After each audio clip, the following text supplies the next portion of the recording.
Eno enjiri y'omulembe ogusembayo ne Apostle Jubilee Mwanguzi Ssaalongo.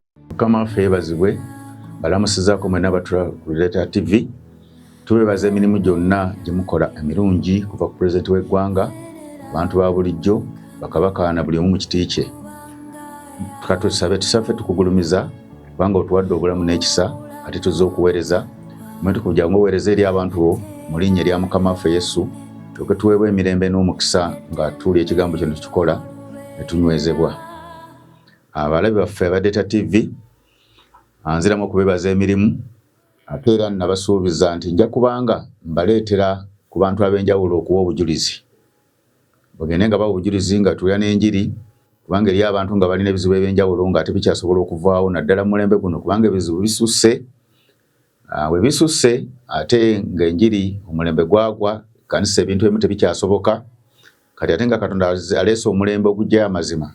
Kati batuwa ku bujulizi buno oluusi ne bubeera bwa bitundu bisumuluddwa bitya, ate olumu ne tukyusa ne tuleeta ku bantu abawonyezeddwa, era olutwaleeta ku musumba waffe n'aba obujulizi bw'okuwonyezebwa. Ate olwayenze n'omwami Kasozi Amani nga driver wa taxi akola Kawempe weeyo waffe Mukono mu Kirowooza, mu kanisa y'Ekirowooza ne mukyala we era yasumba ekkanisa eyo. Naye muleese n'obujulizi buno n'embeera gye yayitamu n'alwala kozzi Katonda n'alyoka abikula oluvannyuma nti waliwo eddogo ng'abasawo agenzeyo n'abasawo tubeebaza bye baakolako n'eddagala era tulyebaliza kuba liyamba abakoseddwa. Naye yakuzuula nga lyali ddogo naye kutuuka ekiseera nga n'ebyabasawo era afunye ku mabaluwa naye nga tebisobodde kukola bulungi ebimu. Naye ate bwe twategeera nti ddogo oba abaweereza abaategeera nti ddogo ne tukozesa ennono zino ez'omuti gw'obulamu okutegeeza Yesu Kristo oguli mu kitabo ky'Okubikula Essuula 22 bw'obeera mupya ogenda n'osomawo omuti ogwo ogenda okuwonyama nga gutegeeza Mukama waffe Yesu Kristo. Kati ennono ezo bwe zaatandika okuvaayo ne zikozesebwa omuntu ono n'awona. Katumwanirize.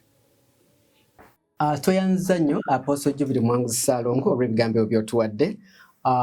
Amanya Elvis Chess Akankunda mu program eno enjiri y'omulembe ogusembayo ne Apostle Jubilee Mwanguzi Ssaalongo.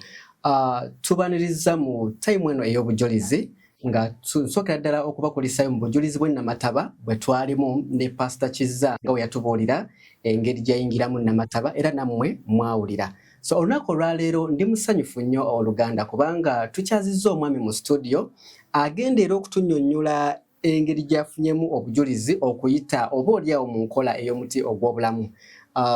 Tega amaatu tovaawo. Sebo nsanyiza okulaba. Kale sibu. Amiina. Amiina. Oli mulokole? Ndi mulokole sibu. Amiina. Sibu. Webale kwetwalira Kristo. Kale sibu. Amannya gaffe sibu. Amannya gange nze Hamad Kasozi Stevenson. Okay. Oviirako wo? Mbeera Mukono mu Kirowooza. Mukono mu Kirowooza. Mukono ono oweeno. Mukono eno Kyaggwe. Mukono mu Kyaggwe. Sibu. Sebo nsanyiza okulaba. Nange nsanyiza okulaba. Oli mwami mufumbo? Ndi mwami mufumbo sibu. Waawe ekyo nga kirungi. Sibu. Omukyala yaani? Mukyala ye Ssanyu Margaret Kasozi.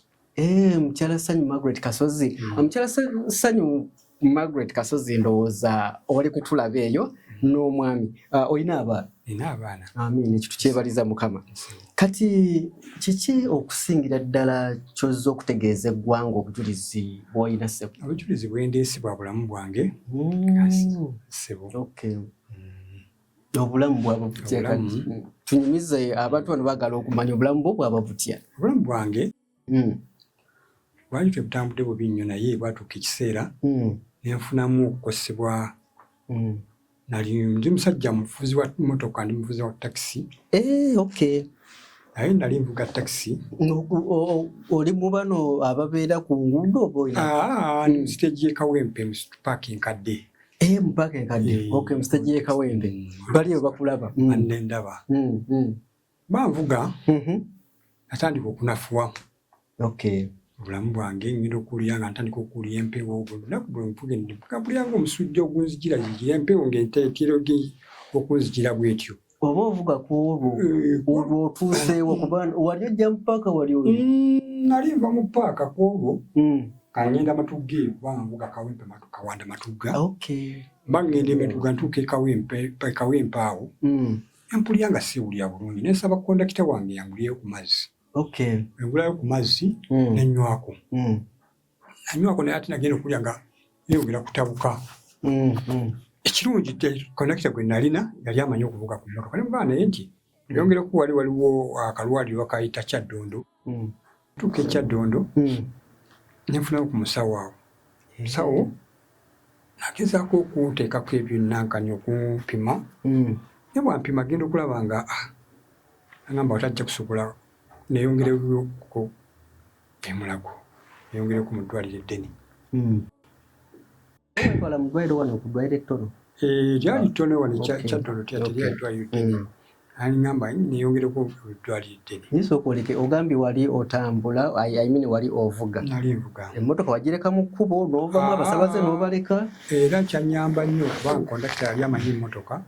Kyenava mugamba nti Kasango. Kondakita fuga abantu bano owatwala nze mpuliki. Naye mba ndi mu ddwaliro awo. Omusawo amaze okuŋŋamba nti anditwalinga bantwaleko emulago. Kukuba awo ne ndabawo munnange bwe tukola naye mu paaka ng'avuga emmotoka yali adda Kampala. Agamba ye amanyi obadde ki? Amanyi omuzeeyi amanyi obadde ki? Ye mwami ani oyo? Ye mwami oyo ye mwami. Naye olyerabidde? Naye nga muli awo mu paaka muli awo naye mu paaka. Kati munnange nanvuga nandeeta emulago. Ntuuse emulago. Nandeka awo Kazoliti. Olwokuba naye yalina wasiwasi agenda yandeka awo. Era mpulira aba takisi bo. Wasiwasi mungi. Ate owa takisi yagireko owa booda booda. Kati mwami yandeka awo. Nenzigyayo essimu yange ne nfuna awo omusawo ne mugamba nkube ku ki. Naye omwami oyo yennyini bwe nagamba nkubira essimu eka. Nakubira mukyala wange Sanyu Margaret. Bambi. Nakwata essimu. Ne mugamba ndi wano bandeese emulago naye seewulira bulungi. Ky'omukisa omulungi naye yayangwa mangu n'ayita ku booluganda. Omukyala. Ne bajja zigenda okukola essaawa 4 ne bantuukako emulago. Bantuukako emulago. Otuuka emulago obulamu wali owulira otya? Nga mpulira omutima guno. Mpulira ne mpulira nga okussa kutono, okussa omukamira nsika musike. Bwembanga njogedde nga sikyasobola kwogera nnyo. Njagala kwogerako kitono n'ensirika.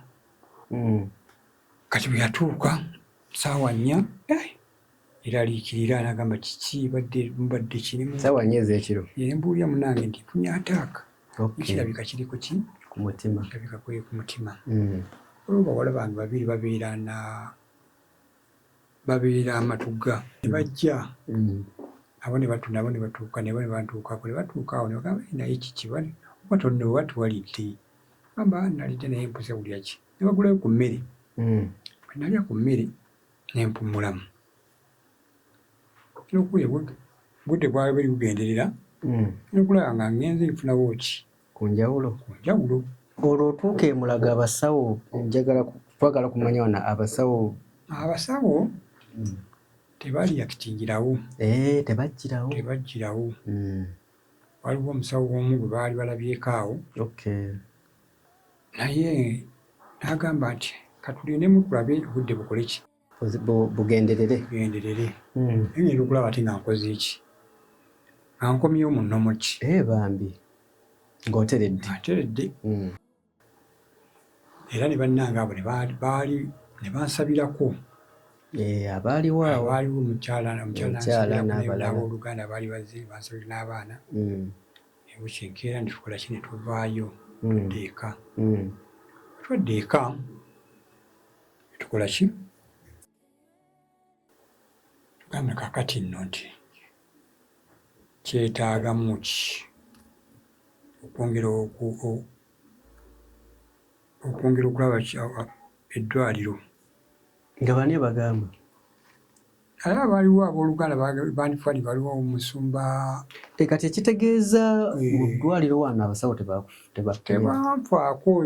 Ate ate we nabanga ndi kavalinzeemu. Ne balowooza ndowooza nti n'otambula n'odda eka. Kati waliwo yatuwa amagezi musumba Harriet. Kyende tukomawo emulago ne batugamba nti kakati oyo nti agende ku eko bagiyita eko. eri mulagiyo ne bankuba ebifaananyi. Ekifaananyi ekyaddaliza kisibanga nti umutima kuno kuliko omutima gumu kuliko omusubo oguzibikira ne gukola ki? Ne gutta, guzibikira ne gutta.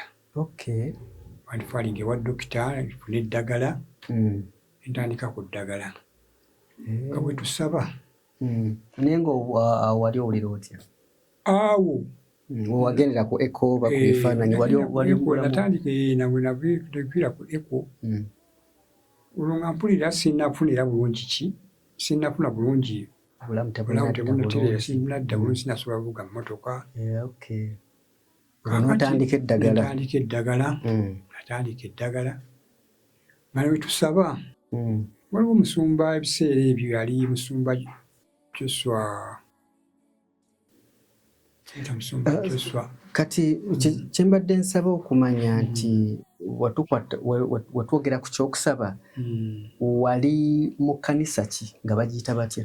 New Eden Center Park. Neekulemberwa Apostle Jubilee Mwanguzi. Eyo naye eri Mukono. Branch eri Mukono. Ekirowoozo eyo? Ekirowooza. Omusumba oyo? Omusumba oyo ye mukyala Margaret Sanyula, ye mukyala wange. Bambi. Musumba Margaret Sanyula tukutumidde.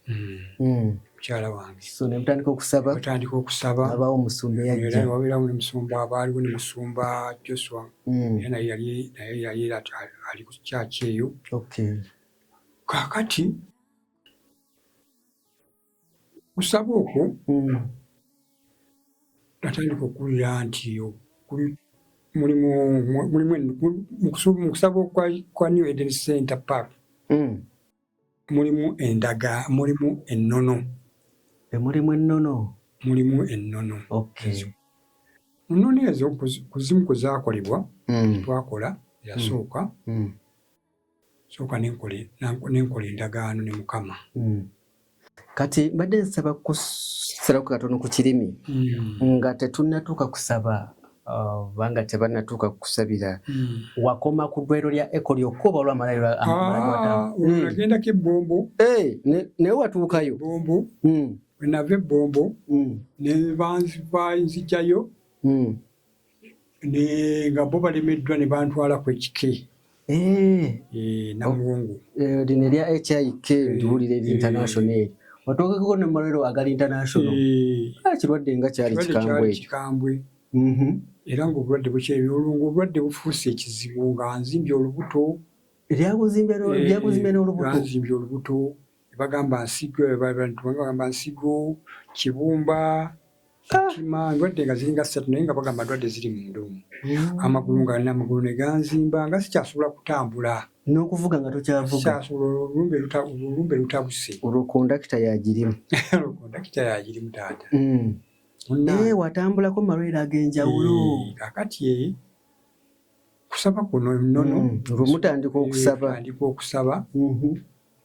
Ennono yasooka ngamba Mukama kola ndagaano naye nti bwe ndiwona obulwadde nange mpulira bukoze eki bunywezezza. Naye Mukama bwe ndiwona ndikola ki? Bwe ndiwona ndikuweereza. N'okola endagaano? Nkola endagaano. Waliwo omusumba Joshua Sengendo. Era naye yali musumba wa kyaki ku kyaki eyo. Yali musumba mu Kirowooza? Mu Kirowooza nga tannavaayo.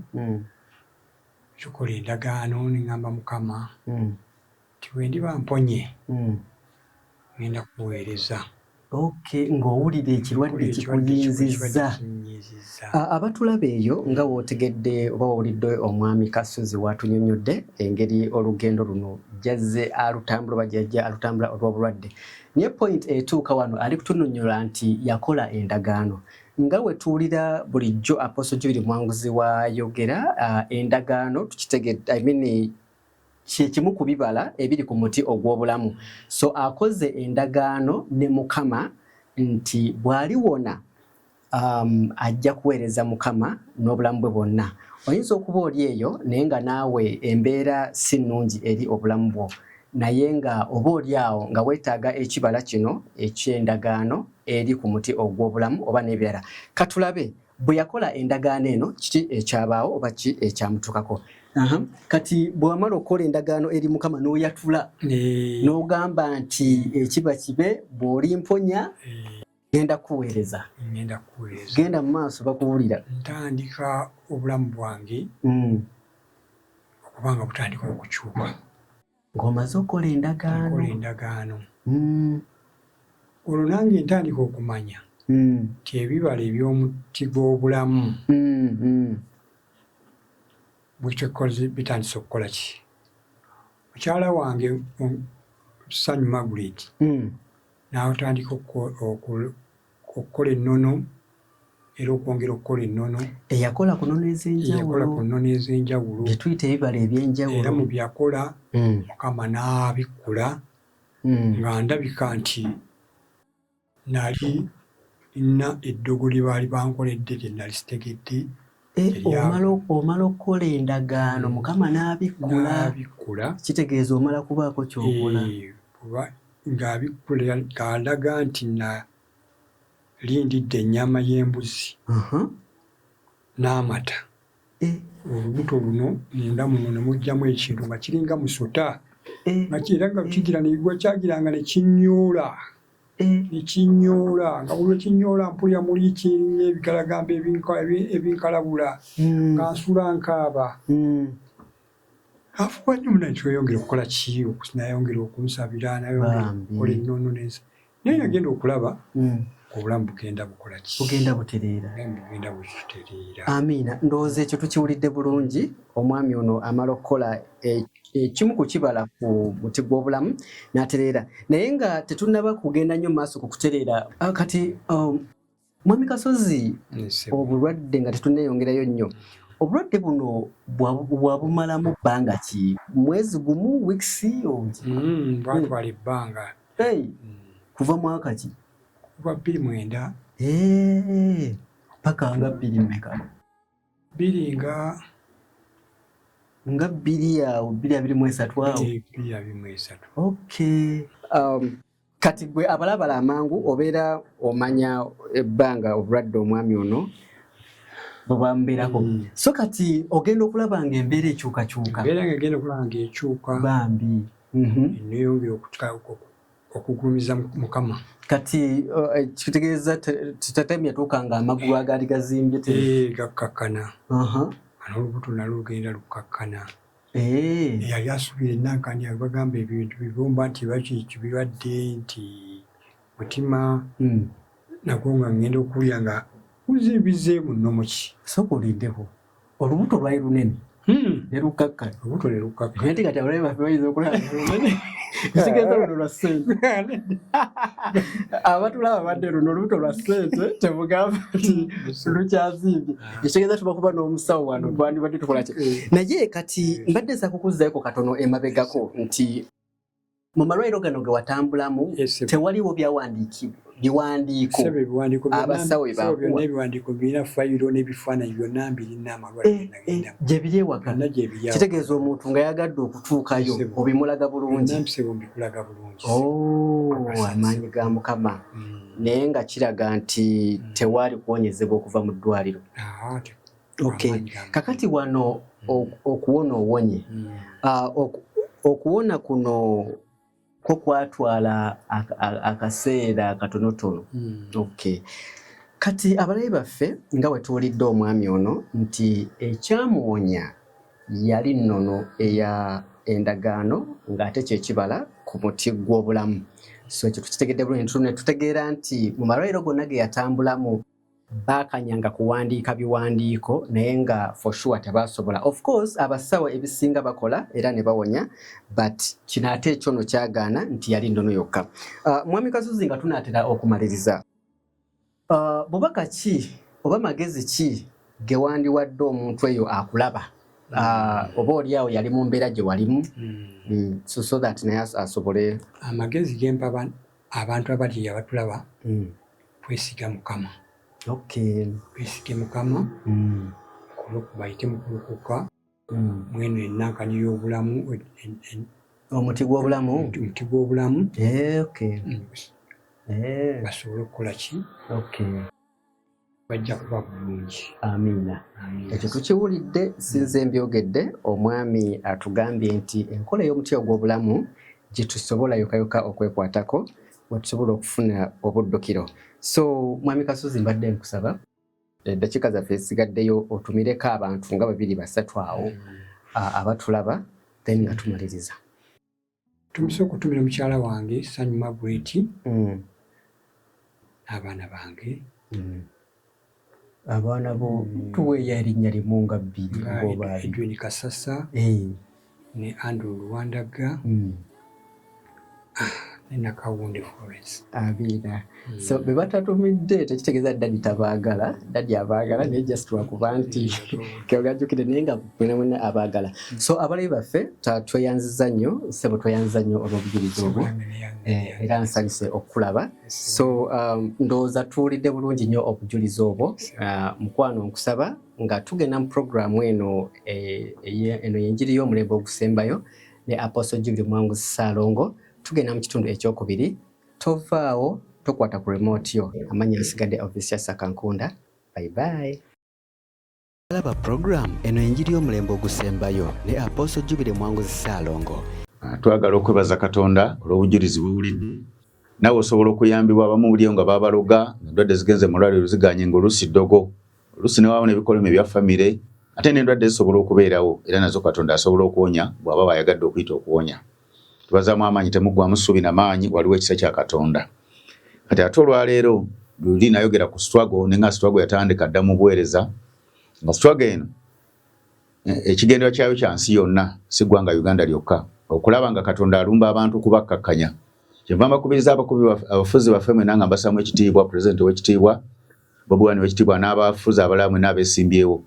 Okwesimbawo si kubi, n'ekigendererwa kya Katonda kinatuukibwako ye kyayagala kyakwenenya na kwegatta wamu na kusonyiwagana. Kiki ekigendererwa ekikulu kyayagala, kubanga ne bufuzi bujja obunajja nga tewali kwenenya na kuwuliza Katonda na kugonda, bujja kukola nga busigala bukola emivuyo gye gimu mu mutambulira.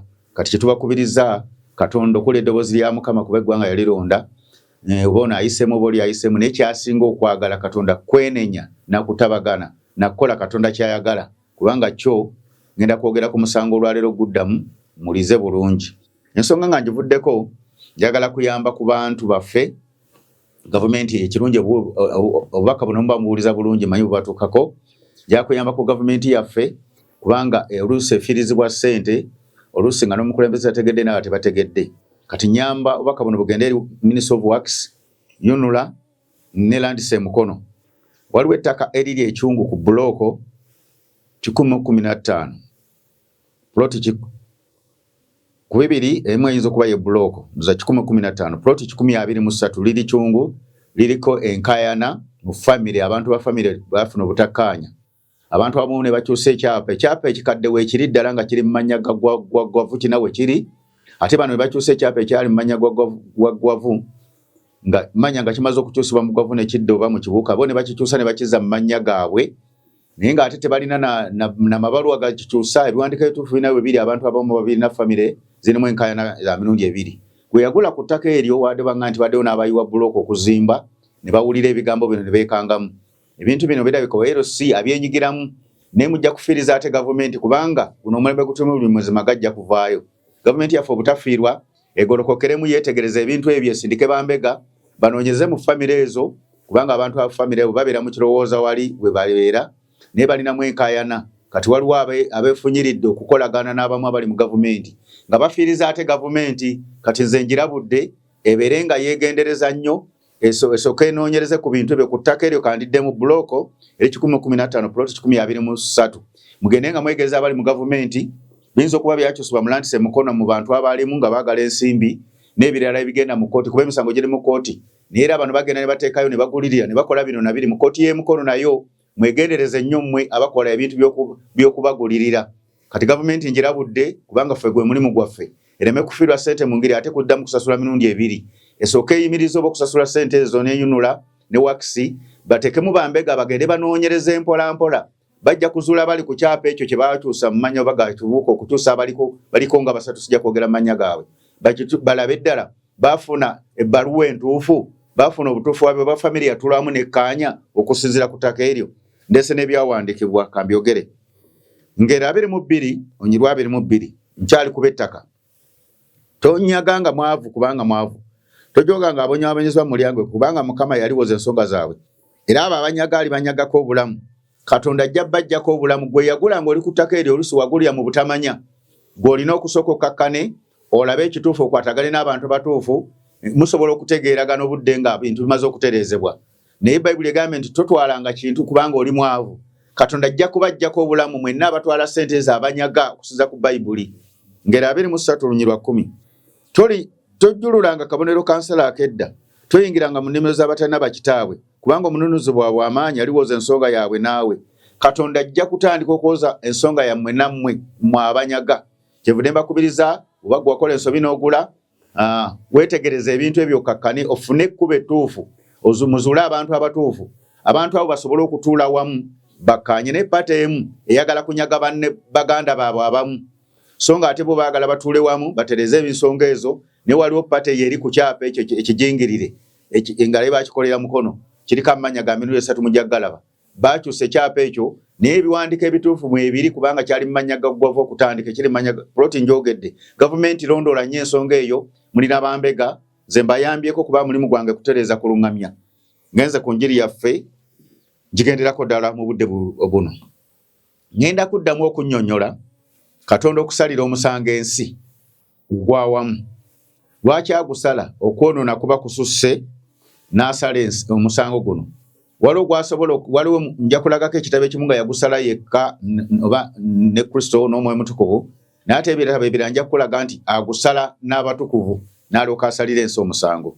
ensi eno lwaki esalira omusango eba eyonoonye nnyo n'obudde buno bwe tulimu obw'okwonoona ennyo bwasalira omusango Katonda yagusala kati agenda kusasula buli kinoomu bw'asala omusango aba agenda kuwalana eggwanga ku bantu ku nsi olw'ebyo ebikolobero bye bakoze n'ebikolwa ebibi kyenvudde ndabula n'ab'ettaka Katonda ajja bajjako obulamu weekange nga mufudde n'abaana bammwe naye nga Katonda yabajjeko obulamu oba yawoza nammwe kati tugenda kulaba omulembe gwa Nuuwa tugenda osookera okulaba tutegeere ndokendeeta omulembe gwaffe mu kitabo ky'olubereberye tugenda kulaba omulembe gwa Nuuwa nga Katonda agusalira omusango Bayibuli egamba eti mu lubereberye essula ya 7 n'olunyiriri olusooka Mukama n'agamba Nuuwa nti yingira gwe n'ennyumba yo yonna mu lyato kubanga nkulabe ng'oli mutuukirivu mu maaso gange mirembe gino bwe tulaba Nuuwa kasome n'onyirwa 16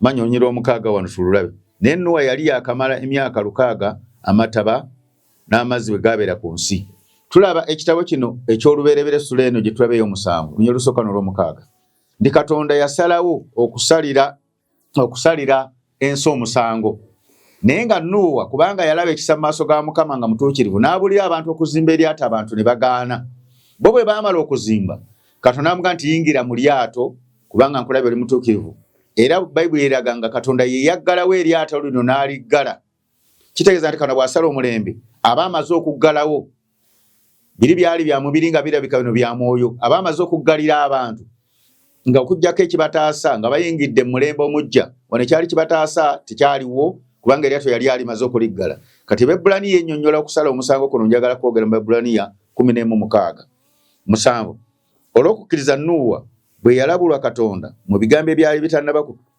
kutalabika n'atya bulungi n'asiba eryato okolookola ennyumba ye kyava asalira ensi omusango n'afuuka omusika w'obutuukirivu olw'okukkiriza Nuuwa bwe baasiba eryato nga balikola Bayibuli egamba basiba bulungi baatwalako ebbanga nga bakola eryato lino era abantu abaawulirizanga enjiri ya Nuuwa baagambanga nti ali mu kwepanka ebyo binaasoboka bitya naffe abatuwuliriza bagamba abo n'Abanedeni bali mu kwepanka kubanga baali ku lyato baali batono abaali balitaddeko amaanyi balisiba wadde abala bajjangako ne bayamba oba ne bagenda kakati ebiseera n'ebiseera byasooka ne biyita nga Katonda tannaba kusalira nsi musango Katonda asooka n'alabula abantu n'ababuulirira n'abalabula n'ateekawo babalabula naye ng'agenda kusala musango kati Bayibuli egambye nti Nuuwa Katonda n'asalira ensi omusango ng'agusalira wamu ne Nuuwa kitegeeza ki Katonda wabasala omusango olusi abeera n'abo abaweereza ye baayita nti batuula nabo okusala omusango kubanga oyinza okusanga Bayibuli egamba ku kusala omusango n'ogamba nti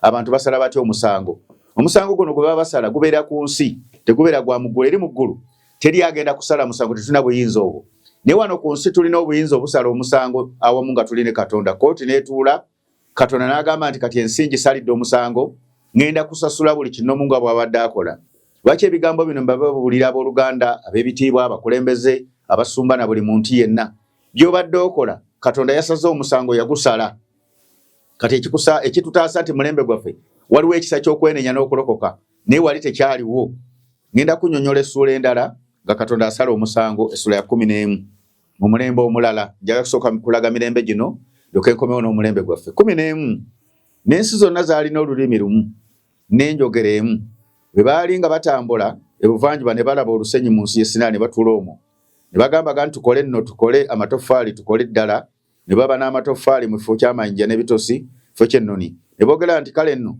twezimbire ekibuga ekigo ekitutuusa ku ntikko mu ggulu twefunire erinnya tuleme okusaasaanira ddala ewala mu nsi Mukama nako okulaba ekibuga n'ekigo ky'abaana b'abantu kye bazimba Mukama n'ayogera nti laba ly'eggwanga limu bonna balina olulimi lumu kino kye batanula okukola kaakano tewali akigenda okubalema kye baagala okukola kale nno tukke tutabulire olulimi lwabwe baleme okutegeera enjogera yaabwe bokka na bokka olaba omulembe guno bassebo ne bannyabo abatuwuliriza tulaba omulembe guno nagwo gwajeema ne bazimba bakole ekintu ekirabika nga kibafuula ab'ekitiibwa kuba buli lwantu ne boonoona mu nsi bakola ebintu ebibafuula ab'amaanyi ennyo Katonda nassibwa wansi kati ensi ekoze ebintu eby'amaanyi ennyo Katonda assiddwa nnyo wansi n'eggwanga lino eryayitibwa Katonda assiddwa nnyo wansi abaali mu byobufuzi abakutukulembera mwenaalemu bamanyi nti balina ekibiina kyabwe bamanyi balina emmundu balina ssente zonna bakoze buli kimu kati Katonda bamulaba nga asse wansi tagasa ab'ekibiina kya People Power n'ebibiina ebirala naye kanjoge kusinga People Power kuba y'amaanyi nabo bamanyi nti maanyi gaffe ne bo babulya Katonda nti agamba bw'ati mwalikoze bwe muti ebyo tebabiwuliriza kubanga balaba balina amaanyi abantu babawagira abantu babakkiririzaamu naye ebyo byonna yo Katonda tebimutuusa ate tebimunafuya ate tebimulemesa kusala musango ensi zonna zirabye zikoze tekinologi emmundu bakoze bino abakola ebire mu China abakola ababatandise okukola okutwala wano batwala ensigo z'abantu balaba amaanyi bagalina bukye basobola bayise etteeka lyonna nti abantu baveemu ensigo tuzitunde baveemu ebimu batubitunde tukole kino na kino ebyo byonna Katonda byatayagala ebikontana naye bye bimuleetera okusala omusango kati abatuwuliriza mbalaze emirembe ebiri guno gwo Katonda ye yeesalira omusango tikwali batukuvu balala oba baweereza naye ye yasala omusango n'omwoyo mutukuvu ne Mukama waffe Yesu n'atabulatabula ennimi era Katonda bw'asala omusango wasigalawo n'enkovu zisigala nga zitambula omulebe gwa Nuuwa gwasigalako enkovu y'amataba wadde yagamba tegagira ne gabeerawo ko awantu awamu ensi ezimu ne zirumbibwa amataba enkovu endala ku mulembe gw'olubereberye bwe Katonda bwe yatabula ennimi nazo weeziri bwe yatabulatabula ennimi tolowooza nti Oluganda lwaliwo mu budde obwo oba Olunyankole lwaliwo oba Olutooleze ennimi ezimu ziyinza okuba tezaalinawo oba Oluswayiri naye olw'okuba yatabulatabula ne wasigalawo enkovu era olaba ennimi zitandika okweyongera kati owulira n'olulimi luga nti mwana weebeereremu ezo ennimi zigenda zigunjibwa buli kiseera kuba waliwo enkovu eri obubonero buli obusigalawo obulagako nti Katonda alina kye yakola bo tebuvaawo bassebo ne bannyabo kwolabira nti okakasa ebyawandiikibwa nakati ennimi zikyavumbulwa bano ne boogera kino bali ne boogera kiri bano ne boogera kino n'obuuza olwo olulimi lwazze lutya ate ne lugenda ne lumerera ddala ne lubeerawo bassebo ne bannyabo kyenva mbategeeza ngendako mu Daniel nnya nkyali kukusalaka naye nga nja kusimba ku musingi ennyo omulamwa ngenda gusimba ku mulembe gwaffe naye njagadde mbalageko nti Katonda abantu bwe boonoona asala omusango n'ekitabo ekirala kisoogeddeeko nga ngenda mu Daniel nnya kya bassekabaka ekisooka oba okisomedde mu ssula 18 ojja kulaba nti Katonda yatuuka ekiseera nga Abayisirayiri boonoonye nnyo enjala n'ebeerawo ne Katonda n'asala omusango okubonereza era mu budde obwo olaba nga Eriya yakwata bannabbi bano bonna oba balinga 9 bameka n'abatta gwe gwali omusango gwabwe Katonda yaleka akyusa omulembe abantu bafune emirembe kano bw'asala omusango alekawo abantu abatta nayo kibeerawo batabukatabuka batiŋŋana basobola okufa naye ate alekawo enkovu ate era atekawo obubonero ate era abaako byakoze baba bayagala okutta abba abatta bw'alaba nga be bajja okulemesa omulembe kyova olaba mu bassekabaka tulabanga Eriya atta bannabbi era ekyo Katonda yali abatta so si Eriya yali akimutaddemu nti abosooka obatte baveewo bwe banaavaawo omulembe omujja gwenjagala gujja kutambula. Nze mu Daniel nnya kyali naye nga nja kuvaayo ngende ku musango gw'omulembe gwaffe. Daniel nnya olunyiriri lwa 17 lugamba nti omusango guvudde mu ggulu n'etteeka ly'abatunuulizi n'okuteesa okwo kuvudde mu kigambo ky'abatukuvu abalamu balyoke bategeereyo yali waggulu ennyo tiyafugira mu bwakabaka bw'abantu era aguwa buli gw'ayagala akuza buli asinga abantu bonna obunaku. Tulaba omusajja ono Daniel bw'ogisoma yali kabaka Nebukadduneeza ne bamulabula ne n'asigala nga mugumu nnyo ng'alina amaanyi n'ekitiibwa n'ayatandika okulaga nti olaba bye nakola olaba kino nakiri kuba abakulembeze olusi tubalabula n'agamba ate ffe tulina emmundu ffe tulina mu buyinza ffe tulina ssente ffe tulina kino nga tebamanyi nti Katonda bw'asala omusango ebyo byonna tabitunuulira eby'emmundu tatunuulira oba olina ente tatunuulira oba olina obugagga oba wasoma nnyo yaasala busazi musango. Kati kabaka ono baamusalira omusango. Bayibuli egambe nti n'abatukuvu baaliko Bayibuli yogedde ku batukuvu. Kitegeeza nti ekkanisa yali mu kusaba ng'esaba Katonda nti kabaka ono bannange nga tumubuulirire tawulira. Katonda n'akkiriza okusala omusango nga bano baana be bakoze mu nsi y'omwoyo ebitereeza n'agamba Nebukadduneeza genda mu nsiko gwe musango ye gwe yamusalira. Kyavudde nga nti buli mulembe Katonda asobola okusala omusango. Kati awo ate yali anafuya obufuzi obwo bwa Babuloni. Kana baba ayagala okunafuya obufuzi bwonna abantu bonna abajeemu asobola okusala omusango nga bw'ayogedde wano yajjawo omuntu omu n'amusindika mu nsiko n'anafuya obufuzi obwo paka lubaatuka ekiseera ne bukyuka ne budda mu mikono emirala. Kati ngendera ddala ku mulembe gwaffe tutegeere tumulembe guno Katonda ali yategeka ogusalira omusango gwampuliriza buli kye wakola oba oli wa kitiibwa ki oba buli mwali n'ekitiibwa kye wakoma oba oli pulezidenti oba oli kabaka oba oli musumba oba oli muzungu oba oli muddugavu oba ofaanana otya oba olina emmundu oba tolina ŋŋambye nti Katonda omusango yamala ogusala. Njagala basomera ebyawandiikibwa kati mumanye nti bw'amala okusala omusango awala n'eggwanga ku ebyo by'oba okoze bassebo ne bannyabo mu linnya lya Mukama waffe Yesu. Lwaki asala omusango? Ekkanisa bwe yeseseetuka n'egwa oba amazima bwe gavaawo Katonda alekera ensi n'efuuka y'amaanyi. Era omulembe gwa Nuuwa kitegeeza nti abaali baweereza Katonda baanafuwa ne bagwa ensi ne yeetabulatabula kyebaga nti abaana ba Katonda beetabula n'abantu. Katonda n'alekera ensi n'efuuka y'amaanyi nnyo. Kitegeeza nti ekkanisa buli lwegwa Katonda amaanyi gagalekera ensi. Bw'osoma Zabbuli 8 gye bisigenda kusomayo ensi eno n'etandika okufuuka ey'amaanyi ennyo ate neeyonoona nnyo kubanga eraba erina amaanyi. Naye bw'aba abantu bano Katonda afunye abantu abatukuvu oba abaweereza abakyuka ne beewaayo nga ssaddaaka ne bamalirira okukola amazima Katonda agenda akomyawo ng'atereeza ekkanisa. Bw'amala ogitereeza ekkanisa gy'aba ayawudde ku kkanisa endala zonna oba abo baayawudde mulembe ogwo kati abo baayimirira nabo okusalisa ensi omusango. Kyebudde owulira nga Bayibuli ega nti Nuuwa n'asalira ensi omusango ng'ali ne banne bali ensi n'esalirwa omusango n'eggyibwako amataba ng'amataba ago gajja lwaki ti Nuuwa ne banne bakoze Katonda kyayagala mu budde obwo bakoze eryato eryalikikira Yesu Kristo ataaseeko baayagala abakkiriza n'ebintu byayagala okukkirizibwa abalala abasaanyeewo. Naye omusango gwaffe gwanjawulo ojja gulaba nga gwa bibonyobonyo gulimu okufa gulimu okuwalanibwako eggwanga gulimu okuggyako byonna by'olina by'obadde olina ng'obifunye mu bukyamu. Gwe musango gw'omulembe guno tegugenda kubanga gwa Nuuwa ti Katonda agenda kuzikiriza mulundi gumu alekewo abantu abamu naye gugenda kubanga gw'omusango gulondoola buli muntu ekintu kye wakola bassebo ne bannyabo.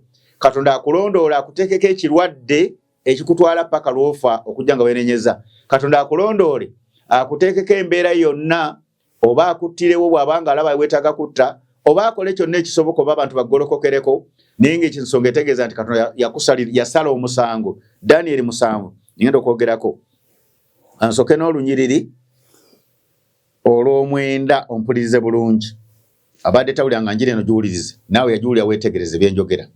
Egamba bweti nendaba kutuusa entebere zaateekebwawo omukadde yakamala ennaku ennyingi n'atuula ebyambalo byaba bitukula ng'omuzira enviiri z'oku mutwe gwe ng'ebyoya by'endiga ebirungi entebe ye yali ya nnamuziga ba muliro n'omuliro ogwaka omuggo gw'omuliro ne gutiiriika ne gufuluma mu maaso ge 10,000 ne bamuweereza n'obukumi emirundi 10 ne bayimira mu maaso ge omusango ne gubawo ebitabo ne byanjululizibwa bulungi. Omusango guno ogusalibwa gulimu ebitundu 2 okusinziira ku byawandiikibwa egambye ebitabo ne byanjulizibwa ngenda kunnyonnyolawo naye kansome n'olwabirimu olumu ne ntunula ejjembe ne lirwana abatukuvu ne libasinga tusoma mukadde yakamala ennaku ennyingi bwe yajja omusango ne gusalirwa abatukuvu ab'oyo ali waggulu ennyo ebiro ne bituuka ne balya abatukuvu ne balya obwakabaka. Kati emisango gino kanjawule wano okubikkula ebitabo kitegeeza ki nti Katonda buli onoobanga yagenda kubikkula ebitabo byasale emisango gino naye ng'ekyo kitegeeza ki nti buli muntu yenna n'ategeera nga Katonda amubikkulira nti ewammwe wayiwa omusaayi oba wabba nga tukuyigiriza ekyokukola ng'okola ng'owonyezebwa. Naye bwadde ate ku lunyiriri luno luga nti omusango ogusalibwa guno kutegeeza nti Katonda ensi y'amaze ogisalira omusango ogulijje n'oba ogwawamu. Obufuzi bwa Vatikaani obwo abusalidde omusango n'obufuzi bwonna obw'ensi kye bayita ensolo n'omukazi omwenzi yamala obbasalira omusango mu biro bino. Kati omusango gwaggwa okusala ogw'ensi ti Katonda agenda girondolako ogiteekako obusungu n'ekiruyi. Kati ekiruyi ekyo bwe kinajja gy'oli gwa mpuliriza amagezi ge tukuwa kwe kukkiriza owulize bye tuyigiriza tukuyigiriza emisango gino Mukama gwasaze gw'okuwona otya obutakusasula kiruyi gw'okkakkane tukuyigirize byagambye ebitabo ne bibikkulwa. Kitegeeza nti ebitabo bingi ebyawandiikibwamu abantu ebintu bikolobero byonna badde bagijja bakola. Buli kikolobero ky'okola oba nze kyenkola kibaako we kiwandiikibwa. Okukyawula omusango guno ojja kulaba guno musango gwako nsi si gwa mu ggulu bassebo ne bannyabo. Ate nja kukulaga ogw'omu ggulu gwa njawulo ku guno kubanga mu ggulu eri tegenda kubaayo asala musango. Naye Bayibuli egamba nti abatukuvu ne baweebwa obwakabaka. Obwakabaka buno ng'abantu baweereza kitegeeza ki nti nga tukyali wano ku nsi abantu mwenna ensi esaliddwa omusango naye buli muntu alina okumanya ekyokukola ekinaamutaasa omusango guno. Bw'anaagaana ajja kugendera mu kiruyi kya Katonda oba mu busungu bwa Katonda. Ne beena ba kampuni ejja kuggwawo ne beena ba gavumenti zijja kugwa. Katonda waakiri asitule endala kyova olaba gavumenti mu nsi ezimu zitandise okutabuka abantu beekalakasa ne basula gavumenti. Ekyo Mukama ajja kyongeramu amaanyi bw'alaba nga abantu tebawulira. Kyova tubabuulira ne gavumenti ya wano timukyukire Katonda bassebo ne bannyabo kubanga naye asobola ogisuula bw'aba ayagala. Tebabalimba nti mulina amagezi mangi oba mutegeera nnyo. Ekyo kyali kisanga Katonda akitaddewo ku lw'eggwanga Uganda olw'okuyitibwa naye ate bw'atuwa ekisa olw'okuyitibwa olusolooza nti tulina amagezi mangi. Si magezi mangi si kutegeera kw'amaanyi si kusukka mu kutegeera naye waliwo ensonga lwaki Katonda baatuwadde ekisa ekyo. Kati omusango guno gwe yasala njagala ogwawule n'omusango gw'omu ggulu kubanga ngenda kusomera ebyawandiikibwa bibiri. Ogugwasalibwa ku lw'ensi ngezeko mu kitabo ky'okubikkulira bwe njagala otegere omusango guno essula 2 mpuliriza bulungi. Ekitabo ky'okubikkulira essula 2 onyirwakuna ne ndaba entebe ezaatekebwawo ez'obwakabaka nkuliko abatuddeko ne baweebwa okusala omusango olw'emyoyo gy'abo batemebwako emitwe n'olw'okutegeeza kwa Yesu Kristo n'olw'ekigambo kya Katonda n'abataasinza nsolo newankubadde ekifaananyi ky'ensolo mu mukono gwayo ne baba balamu ne bafugira wamu ne Mukama waffe Yesu Kristo emyaka 1000. Kyakitegeeza nti omulembe guno ffe abategedde ekyokukola tumira ne Katonda bayita abo abagenda okufuga ne Kristo emyaka 1000. Ekyo ndi kinnyonnyola bwe ndisomesa okukwakulwa nako ngenda kusomesa abantu bategere kwa mirundi 2. Emyaka gino 1000 egisigadde egy'okufuga kwa Kristo nga ffe tugenda tubeerawo nga n'abalala babeerawo girina abagenda okufuga abo be basaze omusango ne Katonda abakoze ebyobutuukirivu nga Nuuwa. Era abo be bagenda okusikira ensi ogitwala mu maaso kitegeeza nti ffe tugenda okulaga abantu ekyokukola.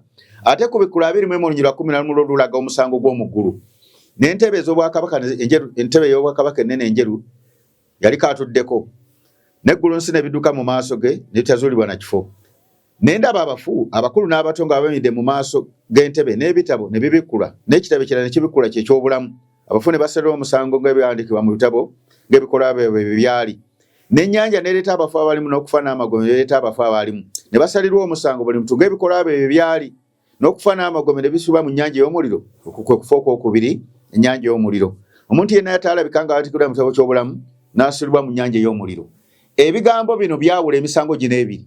Guno omusango gw'omu ggulu bassebo ne bannyabo ng'obudde butuuse ogwo Yesu Kristo oba ne Katonda n'Omwoyo Omutukuvu bagenda okugusala. Tekugenda kubeerako muntu yenna yenyigira mu musango guno tekiriiyo. Naye ate wano baga nti abatukuvu ne baweebwa okufuga nga nabo basaliza ensi omusango oba nga nabo basaza omusango. Kati guli omusango gw'omu ggulu gwawule gwo gulimu n'ebitabo bya njawulo. Eri bayogedde ebitabo byokka birimu 2 ate eno bayogedde ebitabo bingi ebirimu 2 ne boogera n'ekyobulamu bw'oyawulira emisango gino 2. Eno eriyo ekyobulamu mu ggulu so wano ku nsi ekyobulamu kyo tebakireeta mu budde buno naye ate ng'ensi esaliddwa omusango buli omu Katonda amuvunaana byakola agenda musasula n'ekiruyi kwe bayita okuwalana eggwanga. Kati w'onooyawula ebigambo bino mulokole munnange gwampuliriza oba musumba munnange ampuliriza oba oluganda oba owekitiibwa Pulezidenti oba Kabaka oba ani, n'oyawula ebigambo bino n'obitegeera bulungi, oba tobitegedde n'ogamba twagala mwongere mutuyigirize oba katusasule TV obudde obuwera ebigambo bino birambulula mpola twongere okutegeera, kijja kukuyamba oyawule emisango ebiri, kuba abantu batabula ebintu ebibiri. Batabula okwakulibwa kw'emirundi ebiri ne bakuyita kumu, ne batabula emisango gy'emirundi ebiri bagiyita musango gumu. Nedda omusango gw'okunsi weeguli Katonda agusala olw'okwonoona ennyo. Kyova abaga nti Babuloni kigudde mu kifulumemu abantu bange muleme okussa ekimu n'ebibi bye. Kitegeeza kusala misango, era bw'osoma ku Bikula 18 ekyogera, era olw'okumi n'omukaaga 18 kandi okusomera olugamba bwe luti njijukidde nti Mukama mumusasule nga bwe yabasasula, mumwongereko emirundi ebiri ng'ebikolwa bye byali mu kikompe mwe yabatabulira mumutabulire. Nga Katonda agamba abatukuvu mulembe guno mu kitabo ky'Okubala 18 nti tutabule ekikompe kye tukitabulire ensi byebadde enyigiriza ekkanisa. Kati bw'obanga obadde otalwanyisa ekkanisa ya Kristo, ng'obadde onwanyisa nze oba olwanyisa enjiri y'omulembe, Bayibuli tukatukutabulire twabatabulira ddala ekikompe kye mbamba nnyonnyola, mugenda kunywa ku bukaali bw'ekikompe. Bw'obadde olwanyisa eggwanga oba okutabula gavumenti oba okutabula ebibiina oba kikinga gw'oyagala okutabula, oyagala okutta abantu n'okukola kikinga, Katonda yalonda eggwanga gw'oyagala okulemesa enjiri, togikkiriza. Ekikompe twakitabula dda kwe kusala omusango, mugenda kukinywako, mugenda kukiregako, mugenda kulega ku bukambwe. Buli mwawulira obukambwe bwa Katonda nti kibadde kikutunza ensigo z'abantu kiki, kibadde kikubisa ettaka ly'abantu kiki, kibadde kikussa abantu kiki, ekisibiza abantu obwere kiki, kibadde ssente z'eggwanga kiki, gwe musumba kiki ekibadde kikubisa abantu, kyekyakutwala mu busamize. Katonda agenda kulondoola. Nange nawe omuntu sekinnoomu, biki lwaki obadde ologabalirwanaawo, lwaki obatawanya ologabano mu bizinensi, Katonda buli omu agenda musasula, kubanga ekikompe twamala dde okitabula bassebo ne bannyabo. Kyabagamba mutabulire nga bwe yakola.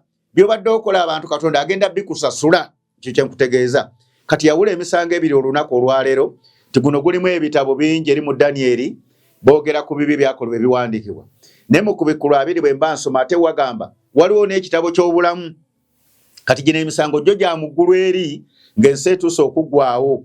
Eyo gyo tegiriiko, gyo gyawulamu abantu babiri. Gyawula abalokole n'abatali balokole. Abalokole abalokokera ddala be bali mu kitabo ky'obulamu.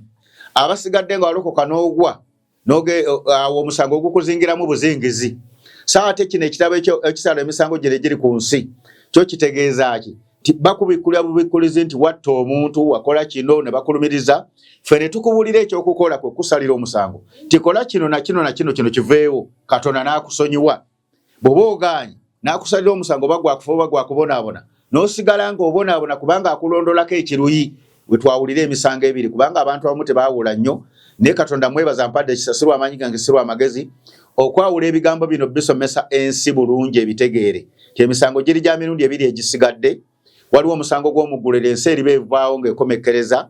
Ogwo nno gwa luvannyuma nnyo tegunnaba na kutuuka bassebo ne bannyabo, kubanga Bayibuli ega nti buli vviivi lyakunvuunamira na buli lulimi. Kitegeeza nti Kristo tannatuuka kudda, abantu bonna agenda kubanyigiriza okutuusa nga bamugondedde, y'embeera igenda okubeera mu nsi. Kati mu kunyigirizibwa kuno olw'ebyo byoba okoze ebibi, kati ebitabo bino ebyanjulizibwa Katonda akulaga nti mwayiwa omusaayi, mabba ettaka, mwakola kiro. Ffe nga tukubuulira kola bwoti ne bwoti ne bwoti ne bwoti ennonozeza omuti gw'obulamu owonyezebwe. Kyavaga nti omuti gw'obulamu gugenda kuwonya amawanga. Kati gw'ojja kuwona, naye gwagaanye ojja kufa, ojja kubonaabona, ekyo si kirumamu. Kookolo otya, ebibonyobonyo biri mu nnyumba yo, biri mu sowaani yo, biri mu ngoye zo, biri mu buliri bwo, buli mu mirimu gyo, buli mu mmotoka yo, buli mu nnimiro zo, ebyo bye wakola mu nte zo, ebibonyobonyo bigenda kukulumba. Naye gwaneenenya n'awuliza enjiri eno, ojja kuwona ebibonyobonyo kubanga waliwo ekisa tukyali ku nsi. Bassebo ne bannyabo abatuwuliriza, mbasabira Katonda abayambe mutegeere, era nsaba bankumire mu linnya erya Yesu.